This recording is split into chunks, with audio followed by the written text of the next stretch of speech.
शेतकऱ्यांचा पूर्ण ऊस मिळालाच पाहिजे, साधा राष्ट्रभाव मिळालाच पाहिजे, शेतकऱ्यांचा हक्क मिळालाच पाहिजे, कारखाना आमच्या बापाचा नाही कोणाच्या हक्काचा. परतूर तालुक्यातील बागेश्वरी या साखर कारखान्याकडे जवळपास 284 रुपये थकीत आहेत आणि मागचे 233 रुपये थकीत आहेत FRP मधले. तरी देखील यांनी गाळप परवाना नसतानाही कारखाना चालू केलेला आहे. आज स्वाभिमानी शेतकरी संघटनेने हजारो शेतकरी घेऊन या कारखान्यावर मोर्चा केलेला आहे.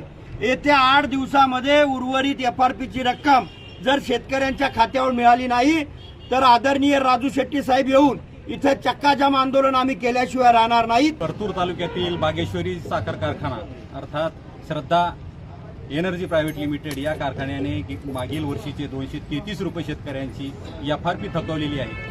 थकीत FRP असताना सुद्धा चालू हंगामात या कारखान्याला गाळप परवाना मिळतोच कसा, हा मोठा प्रश्न आहे. साखर आयुक्त कार्यालय सांगतं की या कारखान्यावर RRCची कारवाई झालेली आहे. RRCची कारवाई झालेली असताना मग गाळप हंगाम सुरू झाला कसा? येणाऱ्या 8 दिवसात मागील 233 रुपये थकीत शेतकऱ्यांच्या खात्यावर झाले नाही तर या कारखान्याचं धुराड आम्ही पेटू देणार नाही. आदरणीय राजू शेट्टी साहेब यांच्या नेतृत्वाखाली या कारखान्याच्या गेटवर भव्य आंदोलन होणार आहे.